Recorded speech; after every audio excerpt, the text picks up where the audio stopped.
Headlines प्रायोजक राम बंधू लोणचे. आता प्रत्येक जण जिंकेल.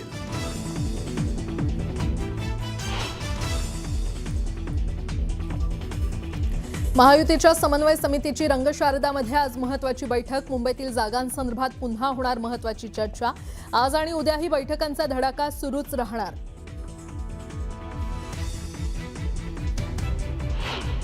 अजित पवार आणि अमोल कोल्हेंमध्ये सुमारे अर्धा तास चर्चा. अजित पवारांच्या जिजाई निवासस्थानी दोघांमध्ये खलबतं.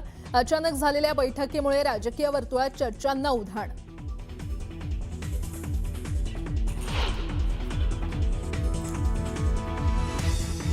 आदित्य ठाकरे आज नाशिकमध्ये फोडणार प्रचाराचा नारळ. दुपारी नाशिकमध्ये आदित्य ठाकरेंचा पहिला कार्यकर्ता मेळावा, तर तपोवन परिसरातील झाडांचीही करणार पाहणी.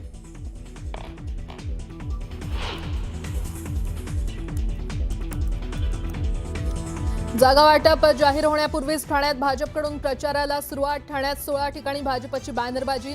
नमो भारत नमो ठाणे शीर्षकाखाली लावण्यात आलेल्या बॅनर्सची चर्चा.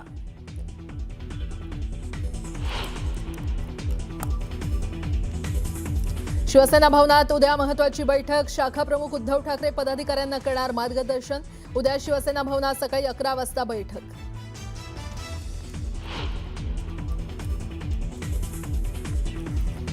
काँग्रेसमध्ये प्रवेश केलेल्या प्रशांत जगताप यांची कोंडी करण्याचा शरद पवारांच्या राष्ट्रवादीचा प्रयत्न.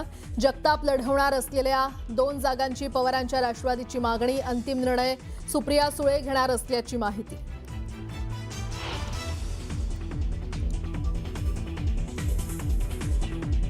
कोल्हापूर काँग्रेसची पहिली 48 जणांची यादी जाहीर. पहिल्या यादीत 18 माजी नगरसेवकांचा समावेश.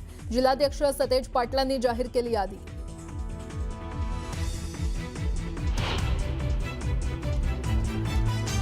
आणि खोपोलीतील शिवसेना पदाधिकारी मंगेश काळोखे हत्या प्रकरणी रवींद्र देवकर, दर्शन देवकर पोलिसांच्या ताब्यात.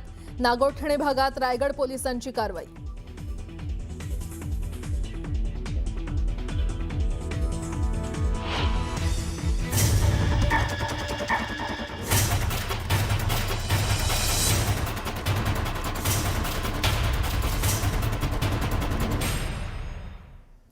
मुलुक महाराष्ट्राला आता सुरुवात करूया. सुरुवातीला एक मोठी बातमी. आंदेकर टोळीचा म्होरक्या बंडू आंदेकर आज अर्ज भरणार आहे. आंदेकर राष्ट्रवादी काँग्रेसकडून उमेदवारी अर्ज दाखल करणार आहे. अर्ज भरताना मिरवणूक न काढण्याची कोर्टानं अट ठेवली आहे. तर पुण्यातील भवानी पेठ क्षेत्रीय कार्यालयामध्ये बंडू आंदेकर आज अर्ज भरणार आहे.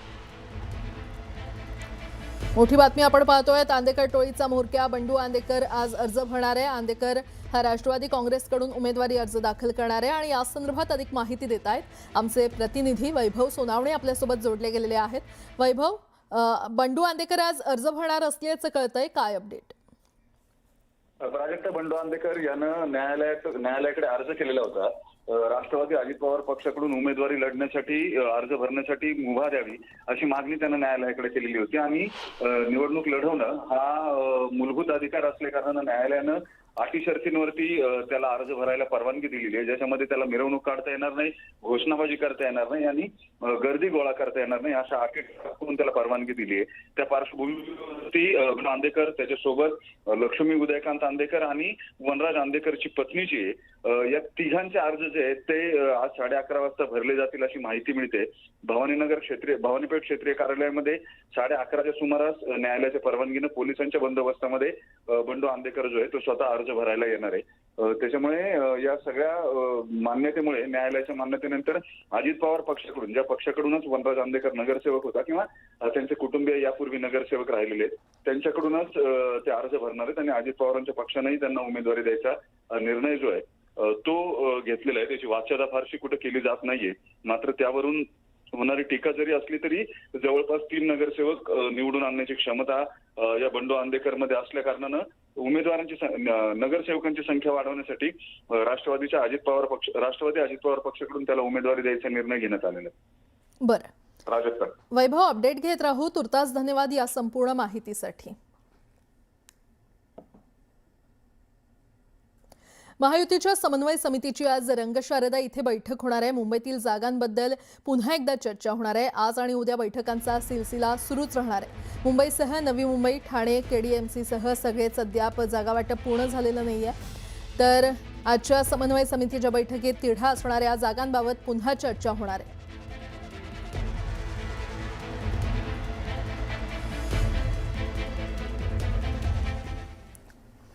शिवसेना भवन इथे उद्या बैठक पार पडणार आहे. बैठकीत उद्धव ठाकरे हे पदाधिकाऱ्यांना मार्गदर्शन करणार आहेत. शाखा प्रमुख ते विभाग प्रमुख सर्व पदाधिकाऱ्यांची उद्या 11 वाजता शिवसेना भवन इथे बैठक पार पडणार आहे आणि या बैठकीत उद्धव ठाकरे पदाधिकाऱ्यांना मार्गदर्शन करणार आहेत. शाखा प्रमुख ते विभाग प्रमुख यांची ही बैठक असेल. सर्व पदाधिकाऱ्यांची उद्या 11 वाजता शिवसेना भवन इथे बैठक पार पडेल.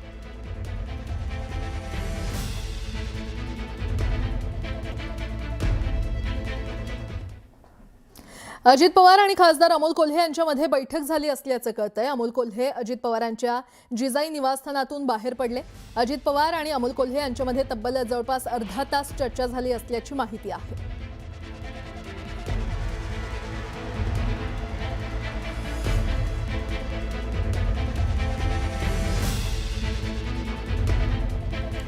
पुण्यात दोन्ही राष्ट्रवादी एकत्र लढणार असल्याच्या चर्चांना आता उधाण आलंय. यासाठी दोन्ही राष्ट्रवादीकडून बरीच खलबत झाली. जागा वाटपासाठीच्या बैठकीत चांगलीच घासाघीस देखील झाल्याचं कळतंय. त्यामुळे दोन्ही पवार एकत्र येणार अशा चर्चांना उधाण आलं होतं. मात्र अचानक पुण्याच्या राजकारणात घडामोडींना वेग आलाय. एकीकडे पुण्यात एकत्र निवडणूक लढण्याबाबत शुक्रवारी रात्रीतूनच निर्णय होईल असं बोललं जात असताना अचानक शरद पवारांच्या राष्ट्रवादीचे पदाधिकारी महाविकास आघाडीच्या नेत्यांसोबत चर्चेसाठी पोहोचले. राष्ट्रवादी शरद पवारांच्या पक्षाचे पदाधिकारी आणि काँग्रेस नेत्यांमध्ये बैठक झाली. सर्वच उमेदवारांनी घड्याळ चिन्हावर लढावं या मुद्द्यावरून दोन्ही पक्षातील नेत्यांमध्ये मतभेद झाल्याची माहिती मिळते. या मतभेदातून शरद पवारांच्या राष्ट्रवादीचे पदाधिकारी थेट महाविकास आघाडीच्या नेत्यांशी चर्चा करण्यासाठी पोहोचल्याचं बोललं जातंय. तर दुसरीकडे अजित पवारांनी शरद पवारांच्या राष्ट्रवादीचे नेते आझम पानसरे यांच्या निवासस्थानी जाऊन भेट घेतली. या सर्व घडामोडींमुळे पुण्यात नेमकं कोण कुणासोबत आघाडी करणार यावरून चर्चांना उधाण आले. दरम्यान पुण्यामध्ये नेमकं काय घडतंय आपण एक ग्राफिक्सच्या माध्यमातून नजर टाकूयात. अजित पवार आणि शरद पवार यांच्या राष्ट्रवादीची चर्चा सुरू होती. मात्र अचानक शरद पवारांच्या राष्ट्रवादीचे नेते हे महाविकास आघाडीच्या नेत्यांशी चर्चा करण्यासाठी पोहोचले आणि अजित पवारांनी शरद पवारांच्या राष्ट्रवादीचे नेते आझम पानसरे यांची त्यांच्या निवासस्थानी जाऊन भेट घेतली. त्यामुळे कोण कुणाशी आघाडी करणार हा प्रश्न कायम आहे.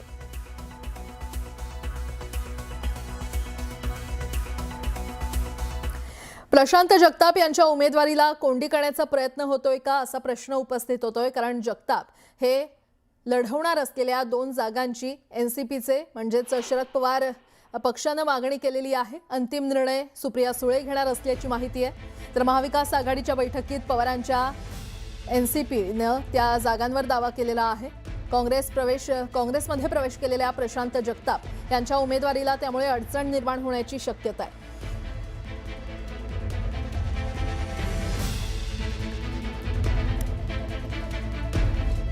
पुण्यामध्ये आता मनसे सुद्धा महाविकास आघाडीसोबत लढणार का या चर्चांना उधाण आले. रात्री उशिरा पुण्यामध्ये महाविकास आघाडीची बैठक झाली आणि या बैठकीला मनसेनं हजेरी लावली. यामुळे आता मनसे महाविकास आघाडीसोबत जाणार का याची चर्चा रंगली आहे. जे काही होईल ते लवकर कळवलं जाईल अशी भूमिका मनसे नेत्यांनी घेतली आहे.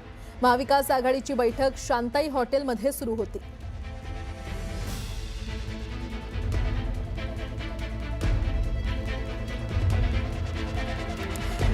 पुण्यात बंडखोरी टाळण्यासाठी भाजपनं आता नवा प्लॅन आखलेला आहे. भाजप उमेदवारांची यादी जाहीर करणार नसल्याचं सूत्रांकडून कळतंय. यादी जाहीर न करता उमेदवारांना थेट फोन करणार असल्याचं सूत्रांनी सांगितलेलं आहे. 25 ते 30 उमेदवारांना फोन आल्याची माहिती मिळते. यादी जाहीर केल्यानंतर बंडखोरी होण्याची भीती असल्यानं यादी जाहीर न करण्याचा निर्णय घेतला असल्याचं सूत्रांकडून कळतंय. मुंबई महानगरपालिका निवडणुकीच्या जागा वाटपासाठी रंगशारदा इथे भाजप आणि शिवसेनेमध्ये महत्त्वाची बैठक पार पडली. या बैठकीत भाजप आणि शिवसेनेमध्ये 200 जागांवर एकमत झाले. तर 27 जागांवर विरोधकांचे कोणते उमेदवार असणार आहेत त्यानुसार महायुती आपले उमेदवार ठरवणार अशी माहिती समोर आली आहे. त्यामुळे जागा वाटपासंदर्भातला कोणताही तिढा उरलेला नसल्याचं भाजपचे मुंबई अध्यक्ष अमित साटम यांनी सांगितलं. दरम्यान जागा वाटप अंतिम टप्प्यात आहे. तसंच लवकरच मुख्यमंत्री आणि उपमुख्यमंत्री या संदर्भातील घोषणा करणार असल्याचं कळतंय. तर जागा वाटपावर तिढा राहिलेला नसून 2-3 गोष्टींवर आमची चर्चा झालेली आहे असंही त्यांनी स्पष्ट केलं. ज्या जागांचा तिढा होता त्या जागांची चर्चा झाली. ही सर्व माहिती आता मुख्यमंत्री आणि उपमुख्यमंत्री यांना दिली जाणार असंही ते म्हटलेत.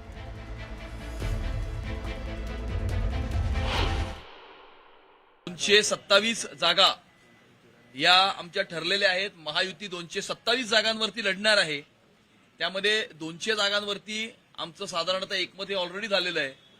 पण समोरचे बाकीच्या उरलेल्या 27 जागा ज्या आहेत त्या समोरचे उमेदवार कोण येणार, कुठल्या पक्षाचे येणार, हे कॉम्बिनेशन बघून आम्ही इतर 27 जागांचा निर्णय हा करणार आहोत. ज्या ज्या जागांचा तिढा होता त्या जागांचीच आता चर्चा झाली आणि त्याची आता सविस्तर चर्चा झाली आणि ही सर्व माहिती आता माननीय उपमुख्यमंत्री शिंदे साहेबांना आम्ही देणार आहोत आणि शिंदे साहेब मुख्यमंत्री साहेबांबरोबर चर्चा करून त्या संदर्भातला तोडगा काढून लवकरच उद्या किंवा परवा त्याची घोषणा होऊ शकते. किती जागांचा अंदाजे तिढा बाकी आहे? नाही, आता कुठल्याच जागांचा तिढा नाहीये. आता ज्या जागांचा तिढा होता त्या संदर्भातलीच चर्चा झाली. त्यांनी आम्हाला एक प्रस्ताव दिलेला आहे. तो प्रस्ताव आता माननीय उपमुख्यमंत्री साहेबांकडे आता आम्ही घेऊन चाललेलो आहे. रात्री या संदर्भातले माननीय उपमुख्यमंत्री आणि मुख्यमंत्री साहेब चर्चा करतील आणि उद्या या संदर्भातला निर्णय होईल. ठाणे केडीएमसीतील युती संदर्भात बैठका सुरू असल्याचं कळत आहे. भाजप आणि सेनेच्या युतीच्या चर्चांवर पहाटे 4 पर्यंत बैठक पार पडली. ठाण्यातील वर्तकनगरच्या भाजप कार्यालयामध्ये खलबतं झाली आहे. जागा वाटपावरून जोरदार रस्सीखेच झाल्याची माहिती मिळते.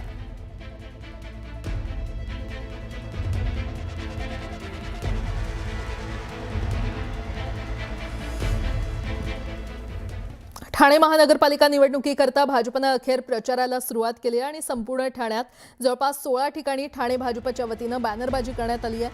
नमो भारत नमो ठाणे या शीर्षकाखाली हे बॅनर लावण्यात आले. विकास यांचं सोबत विविध केंद्रीय आणि राज्य योजनांचा उल्लेख या बॅनरवर असून एक प्रकारे ठाणे भाजपनं निवडणूक प्रचाराचं रणशिंग फुंकलंय. शिवसेनेकडून अजून अंतिम प्रस्ताव आला नसल्यानं आणि प्रचाराकरता थोडाच वेळ उरल्यानं भाजपनं स्वतंत्र प्रचार सुरू केलाय. यावर आता शिवसेनेकडून काय प्रतिक्रिया येते हे पाहावं लागेल.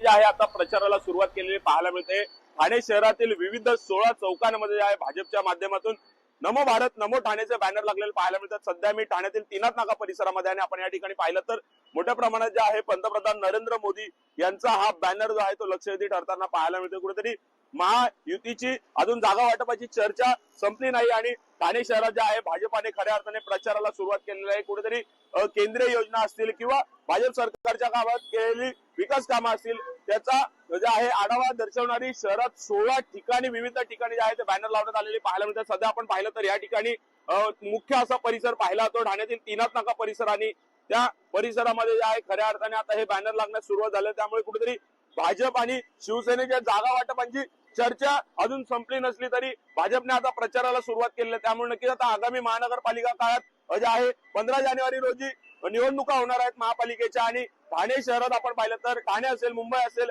किंवा राज्यातील 29 महापालिका असेल या महापालिकांच्या जागा वाटपांचा फॉर्म्युला अजून जो आहे तो समोर आलेला आहे. त्यामुळे नक्कीच आता महानगरपालिका ह्या स्वतंत्र लढल्या जातील की महायुतीत लढल्या जातील याकडे सर्वांचं लक्ष लागलेलं आहे. मोठ्या प्रमाणात आपण पाहिलं तर ठाण्यातील कार्यकर्ते असतील, शिवसेनेचे कार्यकर्ते असतील, भाजपचे कार्यकर्ते असतील यांनी सुद्धा आपल्या वरिष्ठांजवळ नाराजी व्यक्त केलेली की युती नको.